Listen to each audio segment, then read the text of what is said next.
la compétence dans les domaines où ils vont représenter la République.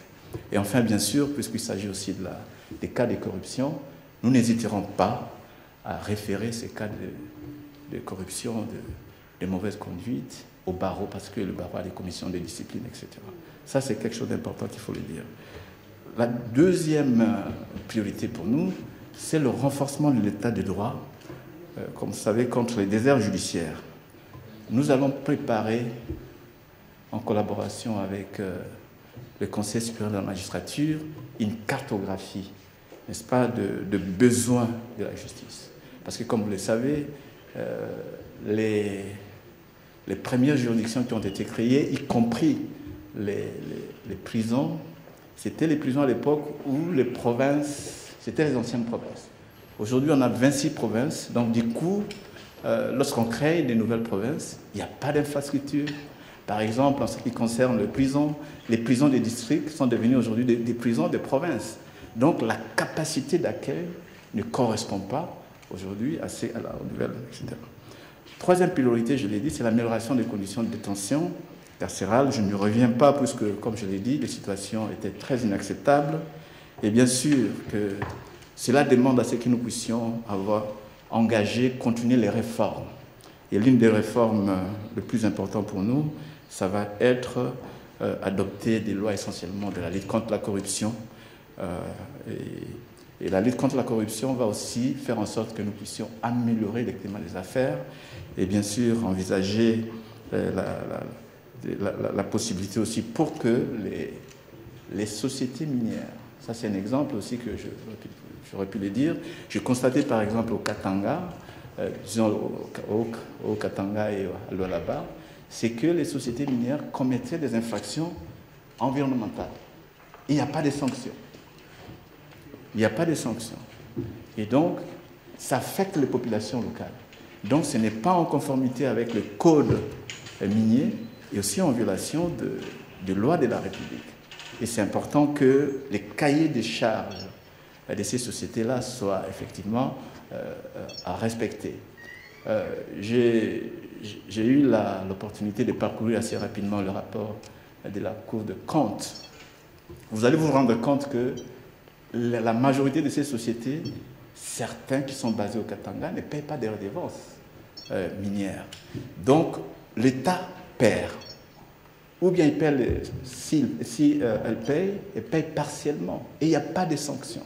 Parce que certains d'entre eux sont effectivement protégés. Donc, c'est important que lorsque nous devons faciliter le renforcement d'un environnement propice aux affaires, il en est aussi une obligation pour les sociétés de se conformer à notre législation. Le réforme législation, c'est aussi la création du parquet financier. Je pense que ça va être une grande innovation. Ça a été fait avant que je ne vienne. Je trouve que ça, c'est un projet assez important pour le climat des affaires. Et puis, bien sûr, enfin, nous devons, en ce qui me concerne, moderniser l'administration de la justice. À cet égard, mes efforts vont être pour que nous puissions digitaliser les systèmes.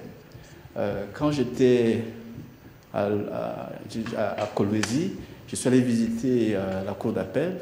J'ai trouvé carrément dans un KGB le greffier pénal, le greffier civil, dans un petit local, et les dossiers judiciaires étaient par terre. C'était choquant pour moi. Et je posais la question, est-ce que vous avez un système, si par exemple il y a un incendie, comment vous allez protéger les dossiers de ces personnes? Et l'exemple le plus qui illustre un peu cette situation, c'est que nous avons aujourd'hui à Kassapa 62 détenus dont on ne connaît pas les statuts juridiques pour la simple et bonne raison qu'en 2020, il y a eu incendie, donc incendie des dossiers, et donc il n'y a pas eu tout ça n'était pas digitalisé, donc par conséquent les dossiers sont perdus. Ces cas de 62 personnes détenues demandent à ce que nous puissions assez rapidement prendre une décision pour clarifier leur statut. Pour le reste, je pense que je vais peut-être m'arrêter ici. Évidemment. Et permettre à tout le monde de me poser des questions. Avant que nous puissions prendre les questions des professionnels des médias, vous êtes connu, c'est toute votre vie, défenseur des droits de l'homme. Je ne parle pas des droits humains, je parle des droits de l'homme. Peut-être que vous nous expliquerez la nuance. Alors, nous suivons tout ce qui se passe dans l'Est de la République démocratique du Congo. À Genève, on a eu l'occasion d'en parler en marge de la 60e assemblée, session ordinaire du Conseil des droits de l'homme. Quelles sont les actions urgentes envisagées? Parce qu'on a vu que ceux qui gouvernent par crime veulent s'amuser à être des bourreaux qui administrent la justice. Qu'est-ce que vous pouvez nous dire globalement sur ces sujets avant que nous puissions répondre à des questions spécifiques de professionnels des médias? Vous savez que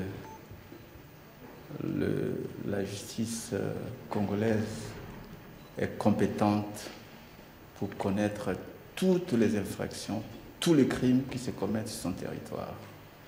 Et dans ma mission, je ferai en sorte que les violations graves des droits de l'homme, du droit international humanitaire, qui sont des crimes au regard du droit pénal international, et aussi de notre propre législation, sans égard aux personnes qui ont commis ces infractions, ils seront poursuivis. Je n'hésiterai pas un seul instant d'ouvrir, de donner des instructions pour qu'on ouvre des enquêtes pour toutes les personnes, y compris les troupes étrangères. Vous savez, ce que j'ai remarqué, c'est que on n'a pas été courageux, comme État, de poursuivre les crimes qui sont commis par les troupes rwandaises sur notre territoire. Ce que nous avons fait, c'est poursuivre les autres personnes, mais pas les troupes rwandaises. Donc, pour nous, la première chose va être que, le plus rapidement possible, que la justice ouvre des enquêtes sur les crimes qui ont été commis sur notre territoire. Je pense à ce qui s'est passé à Rutshuru, dont 140 de nos compatriotes ont été effectivement tués. Je pense aussi au massacre de Kishishe. Et ça ne peut pas rester impuni. Mais parce que vous parlez des troupes rwandaises, Monsieur le ministre d'État, est-ce que notre justice est compétente? Oui, nous avons la souveraineté de l'administration de la justice dans notre pays. Donc, nos cours et tribunaux sont compétents pour ouvrir les enquêtes. Mais ce que nous devons faire aussi, c'est donner des moyens à nos procureurs, à ce qu'ils puissent ouvrir des enquêtes, parce qu'il s'agit des enquêtes assez complexes, qui nécessitent une certaine expertise, qui nécessitent aussi expertise dans la manière de collecter des informations, ainsi de suite.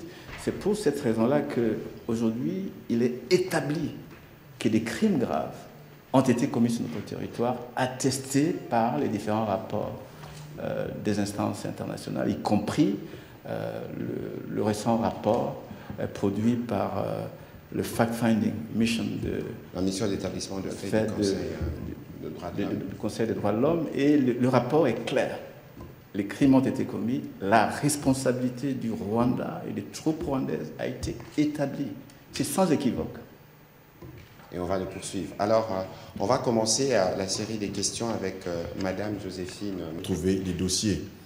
Alors, il y a certains dossiers qui ne sont pas encore digérés. Et j'aimerais ici parler d'un cas particulier. Il s'agit de quelqu'un qui est en train de trimer encore jusqu'aujourd'hui au niveau de la prison centrale de Makala. Je parle de Jacques Ndala. Vous êtes ministre de la Justice. Est-ce que vous êtes au courant de cette situation? Si oui, qu'est-ce que la justice peut faire aujourd'hui pour que ces citoyens puissent bénéficier de la clémence de la justice? Ça, c'est un. Monsieur le ministre de la Communication et Médias, au-delà d'être activiste, politicien, politique, président d'un parti politique, Jacques Ndala fut aussi chroniqueur. Il a exercé ces métiers que nous aimons tant, le journalisme. Quels sont les mécanismes ou encore quelles sont les actions que vous, en tant qu'ancien collègue de Jacques Ndala, vous préconisez pour que ces messieurs soient aussi soutenus et qu'ils bénéficient aussi un peu vous comprenez un peu ce que je veux dire. Merci beaucoup.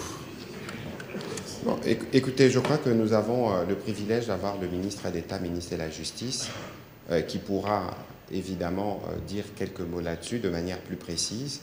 Mais lorsque nous avons personnellement vu des alertes sur les réseaux sociaux, nous en avons parlé. Nous étions à Genève et je pense que le ministre a demandé non pas seulement le renseignement qu'il fallait, mais je crois qu'il y a des actions qui ont été entreprises dans le cadre de la prise en charge que son État requiert. Je vais laisser le ministre d'État donner davantage d'éléments à ses propos.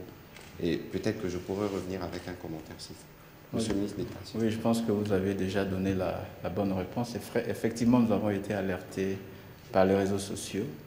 Et la première action que j'avais prise, c'est de demander à mon cabinet d'avoir l'information requise et de s'assurer que le détenu Ndala a accès aux soins de santé.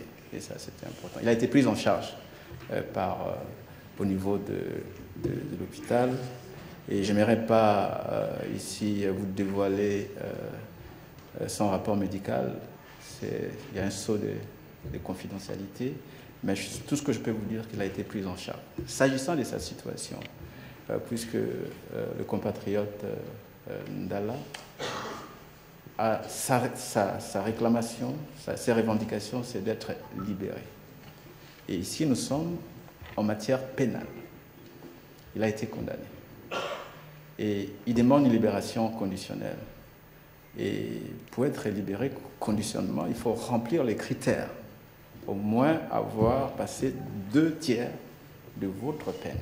Ce qui n'était pas le cas pour monsieur Ndala. Il a été condamné à, je crois, 33 mois. Et donc, les critères, puisque vous savez que pour la libération conditionnelle, c'est la responsabilité du ministre de la Justice. Donc, c'est fait par le parquet, etc. Mais on doit aussi s'assurer que les personnes à libérer sont celles qui doivent être libérées et qui remplissent les critères. Ici, j'aimerais vous dire une chose, que s'il y a eu d'autres dossiers qui ont été retardés, dans d'autres régions par exemple, c'est parce que, c'est toujours dans le cas de la corruption, les familles payent des gens pour qu'on insère les noms de personnes qui ne remplissent pas les critères sur la liste de personnes à bénéficier de la libération conditionnelle. J'ai demandé à ce que la liste soit retournée, qu'on enlève ces personnes, qu'on traite nos compatriotes de façon égalitaire. Ça, c'est la loi, malheureusement, ainsi de suite. S'agissant de sa condition humanitaire, il a été pris en charge. Aujourd'hui, il est retourné à la prison de Makala. Le médecin le suit et on nous dresse régulièrement un rapport sur ses conditions. C'est tout ce que je peux éventuellement vous dire. Mais s'il remplit les critères, je n'hésiterai pas à ce que la libération conditionnelle lui soit accordée. Voilà, merci beaucoup. On va prendre les questions de M. Célestin. Excellence pour la parole. Monsieur le ministre d'État, votre prédécesseur Constant Moutamba a récemment été condamné à 3 ans de travaux forcés et il serait assigné à résidence. Va-t-il rester dans cette situation ou comptez-vous l'envoyer en prison pour purger sa peine? Voilà. Allez-y, s'il vous plaît, monsieur le ministre d'État. On prend les questions en série, on y répondra en une. Excellence, vous vous définissez comme ministre de proximité et votre prédécesseur Constant Moutamba avait affirmé la détermination de combattre la criminalité urbaine, notamment les phénomènes Kuluna à travers les pays. Et il avait annoncé à ces sujets un certain nombre d'actions. Est-ce que vous comptez poursuivre sur cette même lancée ou vous avez vos propres méthodes? Merci. On va terminer avec la question de Pascal Moulenga. Monsieur Anguefa, puisque vous dites que vous serez le ministre de la proximité, dans votre secteur, depuis le mois de mars, le président de la République a nommé 2500 magistrats qui galèrent depuis 6 mois. Ils n'ont pas été notifiés, ils n'ont pas été formés, ils n'ont pas été déployés, alors que dans les 145 territoires, il y a des tribunaux de paix quasiment obsolètes parce qu'il y a cette carence des magistrats. Sans oublier qu'avant le mois de mars, il venait déjà de passer 1 an de galère à Kinshasa parce qu'il est invité ici par le Conseil de la magistrature. Ma question est de savoir quand seront-ils payés et qui bloquent leur paiement. Vous parlez des avocats de la République, messieurs les ministres. C'est une mine d'or. Des millions de dollars qui sont payés aux avocats sur des affaires peu médiatisées ou soit médiatisées. Dernier en date, le procès Kabila, 2 400 000 $ seront payés à 4 à 5 avocats. Déjà, dites-nous, vous avez déjà payé ces 2 400 000 $ ou allez-vous réellement payer ces 2 400 000 $? Merci. Voilà, merci pour... Monsieur le ministre d'État, c'était la dernière question. Ok. Merci. Je vais commencer par la dernière question, en ce qui concerne les avocats de la République. J'ai dit clairement que je vais lutter contre la corruption. Quand je suis arrivé, j'ai pris fonction, j'ai trouvé que les avocats de la République, c'était un secteur où il y avait beaucoup de cas de corruption. Donc on va mettre de l'ordre sur... on va choisir des avocats qui vont représenter la République, qui ne vont pas être des connivences avec les partis adverses pour faire condamner la République à payer des millions. Ça, pour moi, ça c'est très clair. C'est très clair. Et d'ailleurs, je peux vous dire, je refusais de signer de documents pour payer certains avocats dont je ne voyais même pas, il n'y avait pas de rapport d'audience et je ne voyais pas pourquoi on doit le payer. Il faut faire une évaluation.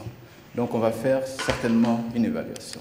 Parce que si nous voulons aider le président de la République, si nous voulons effectivement lutter contre la corruption, il faut que nous puissions avoir des règles de transparence. Ça c'est clair pour moi.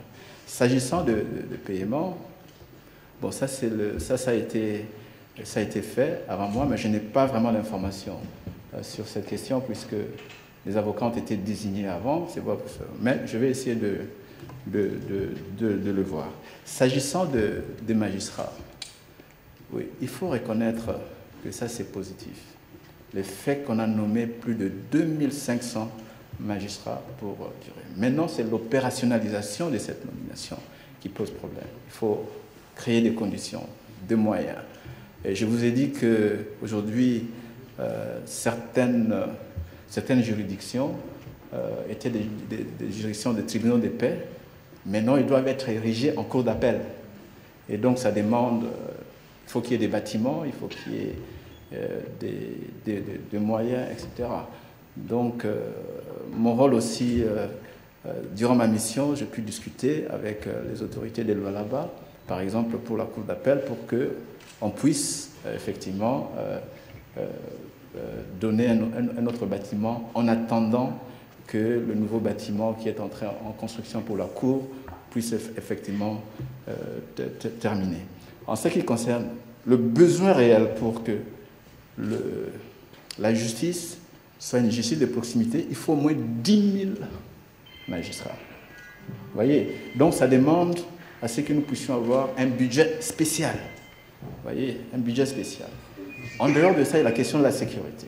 Voilà. Donc le moyen propice pour déployer les magistrats, pour qu'ils soient dans les conditions pour dire le droit, ça c'est une question. Et je suis en train de m'y pencher, parce que c'est moi qui conduis la politique gouvernementale en matière de justice, et de concert avec le Conseil supérieur de la magistrature, parce que c'est aussi de notre responsabilité, pour que nous puissions voir comment progressivement on peut adresser cela. Et il sera difficile, dans l'état actuel, par manque de moyens, de déployer 2500 immédiatement, etc. En matière de formation, c'est une priorité pour nous aussi. On ne peut pas déployer des magistrats qui sortent d'université seulement avec des connaissances théoriques. Vous voyez, il faut de formation. Et je pense qu'avec l'Institut de formation judiciaire, nous allons nous assurer qu'il y aura des formations bien déterminées, ainsi de suite. Même des formations spécialisées. Je vous ai dit que, par exemple, au Katanga et à Lualaba, les juges et les avocats n'ont pas de formation appropriée pour traiter certains crimes. Donc il faut des formations. Donc la formation va être priorité pour nous. La dernière question, je crois que peut-être j'ai oublié, c'était quelle question? Ou bien j'ai répondu à toutes les questions? En tout cas, quand seront-ils payés les 2500 magistrats, sachant qu'ils étaient budgétisés pour cette année et qu'ils ont été nommés par ordonnance présidentielle? Je pourrais vous répondre à la prochaine session. Je vais me référer au Conseil supérieur de la magistrature, essayer d'avoir des informations pour que je puisse être en mesure de vous donner une réponse appropriée à cet égard. D'accord. Aux questions de Blaise Chinani. Il y avait une question sur la condamnation de Constant Moutamba. Il est assigné à résidence. D'accord. Ok. Je m'interdis de commenter une décision judiciaire dont le procès était public et que le principe du contradictoire a été effectivement respecté. Et donc, je vous ai dit que je ne suis pas le ministre des magistrats. Le droit a été dit. Il y a des moyens de recours à faire. Et donc, je m'abstiens à ne pas commenter. Merci. Il y avait une question sur la lutte contre les koulouna. La lutte contre les koulouna, c'est une question complexe. Il ne suffit pas seulement, ça c'est moi, il ne suffit pas seulement d'arrêter les koulouna, c'est toute une réponse qui doit être articulée, coordonnée. Et aussi, ce que moi je pourrais proposer d'abord, c'est qu'on va faire une étude sur cette question des koulouna en profondeur. Qui sont ces koulouna? Pourquoi ils agissent ainsi? Qui sont derrière? Ainsi de suite. Parce que vous savez aussi qu'il y a beaucoup de complicité autour de ces koulouna parce qu'ils font partie d'une chaîne de criminalité. Et donc la réponse doit être une réponse holistique et aussi une réponse... mais on ne peut pas seulement voir les koulouna alors qu'ici il y a d'autres acteurs. Donc on va diligenter une étude approfondie à cet égard et nous ferons les recommandations pour que la réponse soit aussi la réponse appropriée. Je sais qu'il y a déjà une réponse, parce qu'on les amène à KCC, c'est ça, non? Kanyama KCC. Kanyama KCC, c'est déjà une réponse, mais je pense que la réponse doit être plutôt une réponse holistique. Voilà, Monsieur le ministre d'État, on a terminé. Le mot de la fin aux Alanalingala. Tokozonga na mikolozali koya pona kokende na mwambo zindo, mais qu'est-ce que vous pouvez dire en une minute pour résumer cet exercice? Bon, tout ce que je peux dire, c'est tout ce que je peux. Bon, naloba lingala, c'est pas parce que naloba lingala, mais aussi seulement pour le que priorité nabiso les aller vraiment au service à Mokolomboka pour que justice nabiso et la justice à proximité et la justice oyo les alliés que ça que nous avons lutter contre la corruption et nous assurer aussi que Makambo Tomoa qui en ce qui concerne lieu de détention ils allaient adresser. Je suis désolé mais je ne peux pas tenir un discours complet au Lingala. Voilà, merci beaucoup Monsieur le ministre d'État de vous être prêté à cet exercice de redevabilité. Évidemment que nous aurons l'occasion de revenir. Les chantiers sont énormes. Nous sommes à peu près 1 mois et demi depuis votre arrivée aux responsabilités. Il y a beaucoup de dossiers. Nous aurons évidemment l'occasion de revenir dans le cadre de cet exercice de redevabilité et pas seulement. Je veux juste rappeler ici qu'au niveau du ministère de la Justice, tout est fait pour que nous puissions tenir pour responsables ceux qui sont responsables de crimes graves et qui continuent de se commettre dans les parties sous occupation. Évidemment, cette ordonnance qui va déclarer de nuls effets tous les actes posés dans ces contextes. Merci à vous, mesdames et messieurs de la presse. Et on se retrouvera sûrement demain pour faire un briefing sur la situation à Ouvira. Vous serez prévenus par le canaux habituel. Parce que là aussi, il y avait beaucoup de poison, beaucoup de manipulations. Nous pourrons, avec les ministres qui étaient sur place, vous faire le point de ce qui en est ressorti. Vous avez vu qu'il y a déjà l'accalmie et l'apaisement qui a été restauré dans cette partie de notre territoire. Merci et bonne soirée chez vous.